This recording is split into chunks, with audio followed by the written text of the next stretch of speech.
নিচে হচ্ছে রক্ত কমল পাদুকার, আর প্রত্যেকটা অঙ্গুলি হচ্ছে এক একটা কমলের ন্যায়, প্রত্যেকটা আঙ্গুল এক একটা কমলের ন্যায়, উপরে হচ্ছে স্বর্ণ কমল আর নিচে হচ্ছে রক্ত কমল। তো ওই চরণের ওই পদ্ম ভ্রমরের মধু পান করতে হবে। তাই ভগবান শ্রীকৃষ্ণ কি করলেন, ছোট্ট ভিঙ্গ হয়ে গেলেন, ভিঙ্গ মানে ভ্রমর, ছোট্ট ভিঙ্গ হয়ে গেলেন আর বললেন যে বৃহতের কাছে যেতে হলে ক্ষুদ্র হয়ে যেতে হয়, নতুবা যাওয়া সম্ভব নয়। যেখানে অহংকার রাগ অভিমান থাকবে সেখানে নির্দিষ্ট স্থানে যাওয়া সম্ভব নয়। তাই তিনি কি করলেন, তাই তিনি ছোট্টটি হয়ে গেলেন। ছোট্টটি হয়ে গিয়ে সেই রাধারস আস্বাদনের জন্য উনি সেই রাধারানীর চরণ কমল থেকে মধু পান করার নিমিষে ভ্রমর হয়ে গেলেন। আর সর্বদাই রাধা নাম জপ করতেন, সেবার যোগীর মতো রাধা নাম জপ করতে করতে উনি কেঁদে ফেলতেন। দূর থেকে উদ্ধব মহারাজ সেটা দেখতেন যে তুমি তো বিশ্ব ব্রহ্মাণ্ডের স্রষ্টা, তুমি আবার কার নামে কাঁদছো? অনেক যোগী দেখেছি, অনেক মহাজন দেখেছি, তারা তো কখনো কাঁদে না, তুমি কেন কাঁদছো? তোমার তো কোনো কিছুর অভাব নেই, তুমি তো পরিপূর্ণ। তখন বলছে উদ্ধব, আমি যে কিসের জন্য কাঁদছি সেটা তুমি জানো না উদ্ধব, আজ তোমাকে আমি সেটা শিখাবো, শোনাবো। আমি শুধু অর্জুনকে গীতার জ্ঞান দান করেছিলাম, কিন্তু আজ তোমাকে আমি রাধারসের অমৃত পান করাবো উদ্ধব। অর্জুন আমার প্রিয় ছিল, কিন্তু এসব জ্ঞান দান করতে পারিনি। উদ্ধব ছিল বৃহস্পতির জ্ঞানের শিষ্য, বিষ্ণু মন্ত্রী, ওর ছিল অনেক যোগ্যতা, অহংকার ছিল। তো ভগবান বলছে যতই যোগ্য হও না কেন, অহংকার থাকলে তুমি অযোগ্য, তোমার যোগ্যতা কখনোই প্রকাশ পাবে না তুমি যদি অহংকার হও। তখন বলছে প্রভু একটা কথা বলতে চাই, আপনি তো পরিপূর্ণ, আপনি মাঝে মাঝে কার নাম জপ করে কাঁদেন? তখন বলছে দুটি অক্ষর, বলছে কি? রাধা। বলছে দুটি অক্ষর রাধা। উদ্ধব, রা উচ্চারণ করার সঙ্গে সঙ্গে তোমার মনে কি কোনো কিছু প্রকাশ পেয়েছে? বলছে না, কই না তো। বলছে ধা যখন উচ্চারণ করলাম তখন কি তোমার হৃদয় কম্পিত হয়েছে উদ্ধব? বলছে না না, আমার হৃদয় তো কম্পিত হয়নি। বলছে উদ্ধব, তোমার অপরাধ আছে, তুমি বড় অপরাধী উদ্ধব। রাধা নাম শোনার সঙ্গে সঙ্গে যার হৃদয় কম্পিত না হয় সে বিশাল অপরাধী উদ্ধব। তুমি আজ ছোট্ট ভিঙ্গটি হয়ে আমার ব্রজে যাও, গিয়ে রাধা রস পান করে আসো, আজ তোমাকে রাধারানীর জ্ঞান দান করবো উদ্ধব। তুমি সমস্ত অহংকার ত্যাগ করো উদ্ধব, তুমি যাও, ব্রজে যাও। তখন কি করেছে উদ্ধব? ভগবান শ্রীকৃষ্ণের অনুপ্রেরণায় অনেক কথা বোঝানোর পরে সেই স্বর্ণ রথ নিয়ে ব্রজের দিকে রওনা হয়েছে। ওই ভগবান শ্রীকৃষ্ণ রথে হাত বুলিয়ে বলছে, রথ আজ তুই যে স্বর্ণ বেশ ধারণ করেছিস, আজ ব্রজের ধুলায় তোর হৃদয় পরিবর্তন হবে রথ। তো এখানে উদ্ধবকে বলছে উদ্ধব, তোমার যে অহংকার, এই ব্রজের ধুলায় তোমার স্বর্ণ রথ ভেঙে তছনছ হয়ে যাবে, তোমার হৃদয়ে রাধারানীর প্রেম আসবে উদ্ধব। তখন উদ্ধব নানা কথা বলার পরে ওই ব্রজের দিকে রওনা হয়েছে। তখন ভগবান শ্রীকৃষ্ণ বলেছিল যখন এই মথুরা আর ব্রজের সঙ্গম স্থল থাকবে সেখানে তুমি একটু দাঁড়িও, সেখানে তুমি একটু দাঁড়িও। বলছি ঠিক আছে। উদ্ধব যখন যাচ্ছে, যেতে যেতে মথুরা আর ব্রজের সঙ্গম স্থলে যেখানে মিলিত হয়েছে ওখানে দাঁড়িয়েছে। সন্ধ্যা সন্ধ্যা ভাব এসেছে, সূর্য পশ্চিমে হেলে পড়েছে। তখন সূর্যদেব ও উদ্ধবকে দেখে বলছে আজ গ্রহণ লেগেছে, আজ যে কি হবে? বৃহস্পতির জ্ঞানী শিষ্য এসেছে, যে প্রেমের ভিতরে জ্ঞান প্রবেশ করলে সেই প্রেম থাকে না, সেই জ্ঞানকে প্রেমে প্রবেশ করাতে গেলে অনেক সময় লাগে। তাই সূর্যদেব একদিকে হেলে পড়ে চিন্তা করছে এই জ্ঞান যে কতক্ষণ থাকবে কে জানে। উদ্ধব মহারাজকে দেখে ওই মথুরার রমণীগণ চিন্তা করছে যে উদ্ধব মহারাজ এসেছে, কৃষ্ণ তো আমাদের প্রেম দিতে পারেনি। ওই কৃষ্ণ ওই ব্রজের রাখাল যখন মথুরায় প্রবেশ করেছে ও আমাকে প্রেম দিতে পারেনি, আমাদের প্রেম দিতে পারেনি, তাই আর ওর বন্ধুর সঙ্গে কথা বলবো না। ওই মথুরার রমণীগণও মুখ ফিরিয়ে চলে গিয়েছে। যখন ওই ওইখানে রথ রেখেছে সঙ্গম স্থলে, ওই রথ ব্রজের ধুলায়, স্বর্ণ রথ ধুলিময় হয়ে গিয়েছে। ধুলিময় হয়ে গেলে এখন উদ্ধব চিন্তা করছে যে সমস্ত গাভী বাসুরগণ ওই সময় ফিরছে গৃহে, হাম্বা হাম্বা রব করে গৃহে ফিরছে। ওই দূর থেকে সুখ আর শাড়ি একটা ডালের পরে বসে আছে। এখন উদ্ধব মহারাজ দেখতে শ্রীকৃষ্ণের মতো। শ্রীকৃষ্ণ উদ্ধব মহারাজের হস্ত ধরে বলে, তুমি আমার দ্বৈত সখা। একদম ভগবান শ্রীকৃষ্ণের প্রসাদী বস্ত্র পরিধান করে আর প্রসাদী মালাও দেওয়া, একদম চেহারা সুন্দর, দেখতে শ্রীকৃষ্ণের মতনই। তখন বলছে, তুমি আমার দ্বৈত সখা, তুমি আমার দ্বৈত সখা। ওই দেখে শাড়ি গিয়ে সুখকে বলছে, জানো সুখ, আজ না সেই কৃষ্ণ এসেছে, তুমি যার জন্য অপেক্ষা করছো সেই কৃষ্ণ এসেছে। সুখ কি করেছিল? চোখ বন্ধ করে রেখেছিল। যেদিন থেকে কৃষ্ণ মথুরায় চলে গিয়েছিল, সুখ চোখ বন্ধ করে রেখেছে। কৃষ্ণকে না দেখলে সে একটু কোনোদিন চোখ খুলবে না।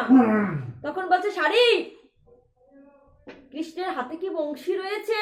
বলছে, না তো, ওই বংশী আনেনি। যদি ব্রজবাসীগণ কিছু বলে, এখন তো বড় হয়ে গেছে, সেজন্য বংশী লুকিয়ে রেখেছে। তো দেখো তো ময়ূর পাখা আছে কিনা। বলছে, ময়ূর পাখা তো আনেনি, ময়ূর পুচ্ছ তো আনেনি। ওই ময়ূর পাখা সবসময় রাধা রাধা বলে। মথুরার রমণীগণ ওই রাধা নাম তো শুনতে পারবে না, রেগে যদি যায়, ওই জন্য ময়ূর পুচ্ছও পড়েনি। তাহলে তুমি শুনে আছো তো ও সত্যি কৃষ্ণ কিনা? উদ্ধব মহারাজ এই পাখিদের কথোপকথনে দৌড়ে এসেছে। বলছে, না না, আমি কৃষ্ণ নয়, আমি বিষ্ণু বংশীয় প্রধানমন্ত্রী, আমি বৃহস্পতির জ্ঞানী শিষ্য। তখন বলছে, সুখ বলছে, দেখেছো, এখন আমি চোখ খুললে আমি প্রাণটা ত্যাগ হয়ে যেত। শাড়ি, তুমি কি চাইছিলে আমার মৃত্যু? আমি বলছিলাম না, কৃষ্ণ নয়, ও কৃষ্ণ নয়। আমি যদি এখনই চোখ খুলতাম, আমার প্রাণ বিসর্জন হয়ে যেত। বলছে, তুমি এখানে এসেছো কেন? তুমি এখানে কেন এসেছো? বলছে, আমাকে শ্রীকৃষ্ণ পাঠিয়েছে ব্রজের খোঁজ খবর নিতে। তখন বলছে, হ্যাঁ পাহাড়ে সুখ, তুমি এত কৃষ্ণ বিহনে রয়েছো, এখান থেকে তো বেশি দূর নয় মথুরা, তুমি উড়ে গিয়ে দেখতে পারো না? বলছে, এই বিরহ বেদনায় যে প্রেম রয়েছে, তোমার মতো জ্ঞানীর হৃদয়ে সেই প্রেম প্রবেশ করবে না। এখানে বসে আমরা হা কৃষ্ণ বলে যতটা অশ্রু বিসর্জন করি, সেটা তো আমরা মথুরায় গেলে পাবো না। আর মথুরার কৃষ্ণকে তো বোঝে না আসলে মানাবে না, ভালো লাগবে না। তখন কি করছে? ওই পশ্চিম আকাশের দিকে উদ্ধব মহারাজ দেখছে সূর্য পশ্চিমে হেলে পড়েছে, প্রকৃতি যেন অপকট সুন্দর সেজেছে। এদিকে যমুনার জল উথলি পাথালি খাচ্ছে, নীল যমুনার জল সুন্দর করে খেলছে। এবার চিন্তা করছে, আমি একটু যাই। উত্তর দিক থেকে সুন্দর সুবাস এসেছে। উত্তর দিক থেকে যখন হাওয়া এসেছে, এই বৃন্দাবনের সমস্ত হাওয়া হচ্ছে রাধারানীর হাওয়া, রাধা প্রেম মিশ্রিত। তখন উদ্ধব মহারাজ ওই গিরি গোবর্ধনের পাশ দিয়ে হেঁটে যাচ্ছে। গিরি গোবর্ধনের পাশ দিয়ে হেঁটে যেতে যেতে এখন রাধারানীর চিন্তা করছে যে রাধারানীকে দেখে, যে রাধার চরণ কমলের যদি পাই, চিন্তা করছে রাধার চরণ কমল যদি পাই। রাধারানী বলছে, তুমি এসেছো কেন? বলছে, আমি তোমাদের সংবাদ নিয়ে এসেছি। তখন রাধারানী মনে মনে চিন্তা করছে, যদি কৃষ্ণের সংবাদ একটু শুনতে পাই। বলছে, এসেছো কেন? ওই কৃষ্ণর সংবাদ আমরা শুনতে চাই না, কিন্তু মনে মনে খুব ইচ্ছা, ওই গিরি গোবর্ধনকে জ্ঞান চক্ষে দেখেছে, জ্ঞান চক্ষে শুধু গিরি গোবর্ধনে দর্শন করেছে, আর কিছু সে দেখতে পায়নি। তো ব্রজে গেলে মনের ভাব বাঁধুরে নিতে যেতে হবে, এছাড়া দেখা সম্ভব নয়। কিছু দূর গিয়ে দেখছে প্রাতকালে সমস্ত সখাগণ কাঁদছে। তোর ভিতর থেকে একজন কৃষ্ণ সেজে এসেছে।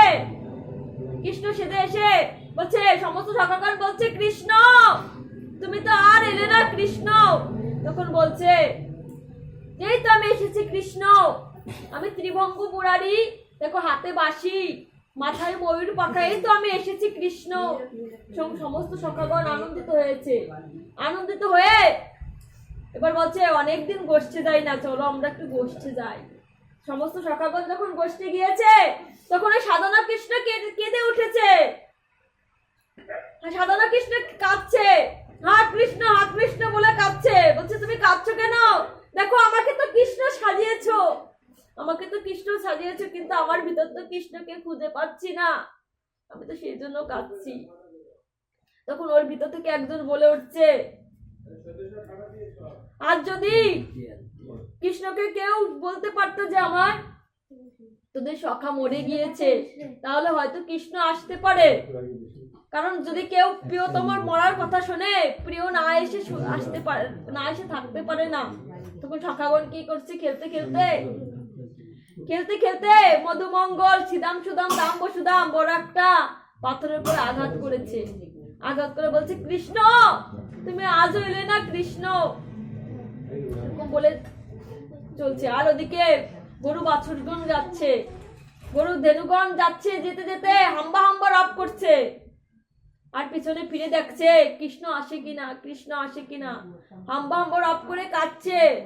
সবাই এলো, কৃষ্ণ তুমি এলে না কৃষ্ণ, হয়তো বুবা প্রেমে কত অপরাধ করেছে কৃষ্ণ, তোমার ছাড়া গোষ্ঠ হয় না শ্যাম, তোমার ছাড়া গোষ্ঠ হয় না বলে হাম্বা রব করে কাছে। তুমি যদি আমাদেরকে ভালোবাসো, তুমি তো আমাদেরকে সেই ব্রাহ্মণদের দেবতাদের ঊর্ধ্বে রেখেছো।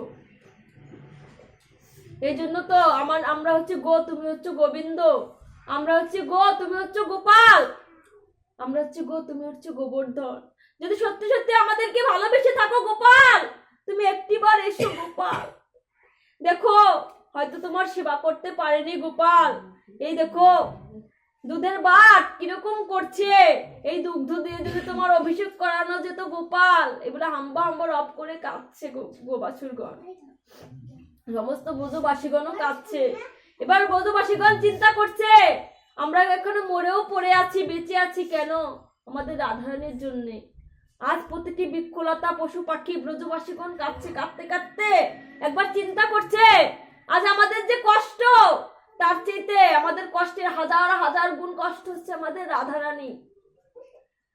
রাধারানীর হচ্ছে হাজার গুণ কষ্ট। আজ যদি চিন্তা করি, রাধারানীর কষ্ট হচ্ছে দ্বিগুণ, অনেক কষ্ট, এটা অনেক বড় পাঠ। তো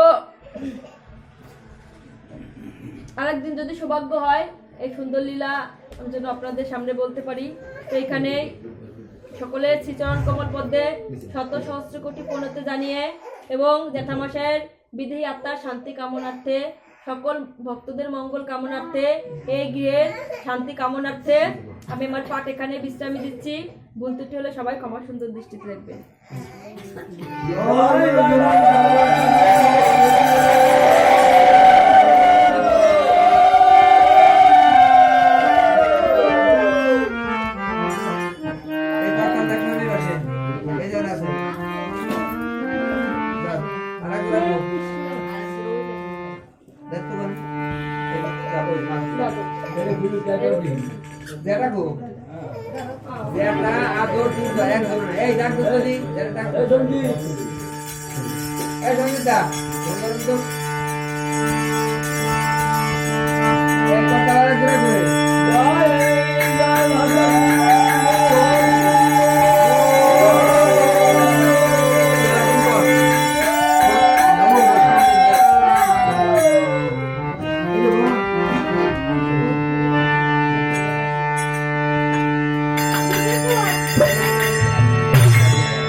জয় রাধে রাধে।